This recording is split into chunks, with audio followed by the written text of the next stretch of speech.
Hi, we're back again. Normally we would be right behind us. You'll see the barn. We refer to that as the wine bar. That's where we usually do our tastings. Stevie put a little addition just for wine tasting on his barn.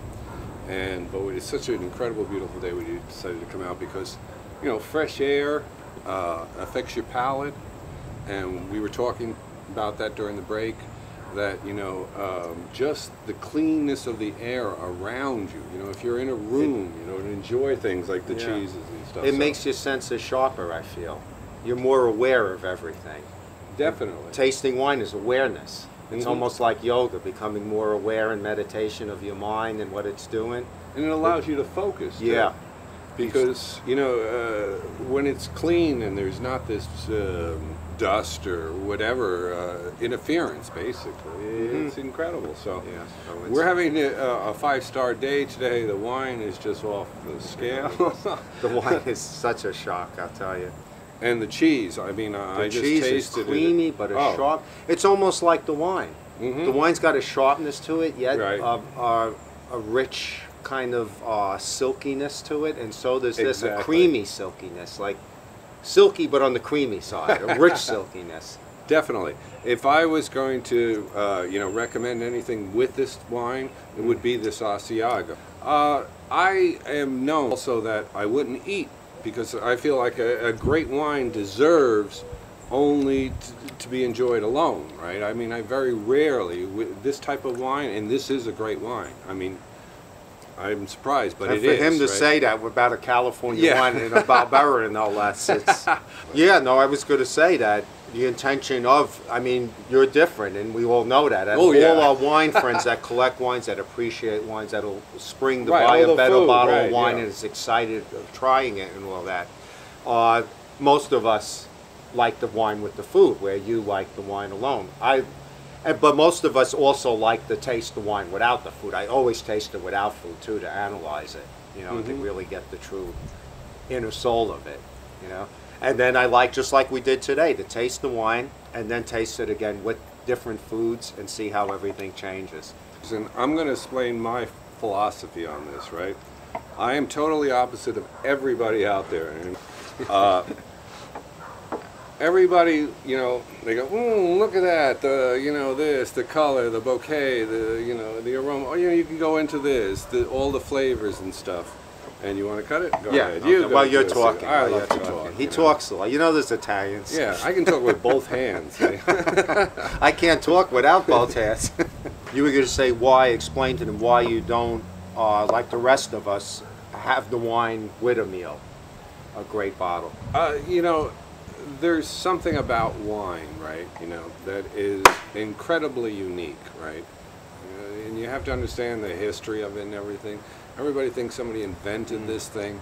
No, they smashed some grapes up and they stuck it away, or they didn't even smash them sometimes, and they were just trying to keep them as long as the yeast turned them into fermenting, and they got this wonderful thing they called the nectar from the gods, right? And they thought they were blessed. Well, wine, to me, is like such a unique thing that it can be enjoyed totally on itself. I mean, seriously on itself. And you have to give it a little more respect, in my mind. So I love drinking great wines like this alone. Here's where I'm different than everybody, right? There you go, oh, this, that, this, whatever. I love the old quote, and I don't know how true it is, but it came from Baron Rothschild, right? And they were asking him at this dinner, you know, what is it? Is it the, you know, the bouquet, the taste, the flavor, you know, whatever you want to call it? And he looks at the guy and he goes, it's the high, stupid. To be real, most of us want a wine that affects us in a pleasant way. So it has to be made in a pleasant way that our body accepts it, right? Alcohol is a strange thing, you know? You take an ounce of alcohol in wine, put it in beer or hard liquor or whatever, that's your scale down. Your body loves wine the most and will absorb that ounce of alcohol faster than any of the other liquors, because distilled liquor is the worst. That's why you get a hangover. It sits on your stomach. Your body doesn't want it. It can't digest it. You have to be able to digest it. So when you get a bad wine, your body doesn't like it. You get a great wine, it just goes into you. Boom! You know, you're like happiest. When you feel better. Yeah. I was watching, it was probably on YouTube or some videos, and they were talking to different winemakers. They were talking about Bordeaux and Burgundy. Mm-hmm. And one guy was a Bordeaux producer, and he said Bordeaux makes you more intellectual. Mm-hmm. When you get the little glowing feeling of it, you're more in. Burgundy makes you more argumental and fighting. Like, I'm not sure. Like, you know, I like Burgundies a little better. No, I agree with that too. That was interesting, but just that they were talking about that aspect of wine and how it affects your mind too. Oh, which for sure. Most people don't talk about. Oh, look, the bottom line is, when you sit there with alcohol, when you're in the wine category, it's been around forever. It's a natural occurrence. I always loved this thing from the old days, right? And I won't get into who said it, but it was like, never eat anything that has been altered. In other words, if it isn't in its natural form, you know, there's a good chance it's not going to be that good for you. Yeah. You know. And what were you talking about before? Wine stimulating intellectual. Oh yeah. Or other things. Here's a perfect example. We didn't plan on talking. Now here we are rambling on about all these because we're drinking a good bottle of wine. And Right. this is making us think this way, right? Oh yeah. And we're eating great cheese that we normally can't get.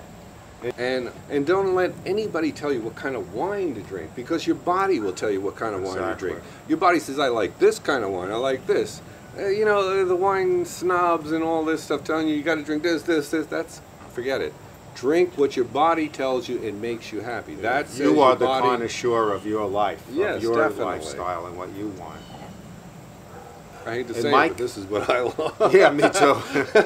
That's Well, why we I got always into said the with business. great and wines from yeah. any region. Like you were always one in the old days putting California down. You remember all those discussions and contests? Well, because I grew up in a period where California hadn't even developed. You know, I was pre-California, you know, and there was only first growth and second growth, and I had a cellar of only first growth, you know, I mean, it was like, oh, I got to drink a Palmer or a Talbot, or a Leosville, that's like terrible, the day's ruined, you know. You know, I'd like to be now they terrible think like these are that. great wines, and They are great wines, yeah. They are. I mean, not to fault them, but you know, when you're drinking, you know, Lafite or Margot's, whatever, that was it. I mean, I was drinking every first growth and everything, so it was a different mentality. So that's where the snob came out, you know, because I had this deep wine cellar, as we used to refer to it, you know, and it wasn't me. I inherited. I mean, that's why I say, you know, I mean, very few people have that You were in chance. a great position, yeah. I was just, should we say, smart enough to take advantage of it. I mean, there's 1,000, 10,000 people who would be better than me,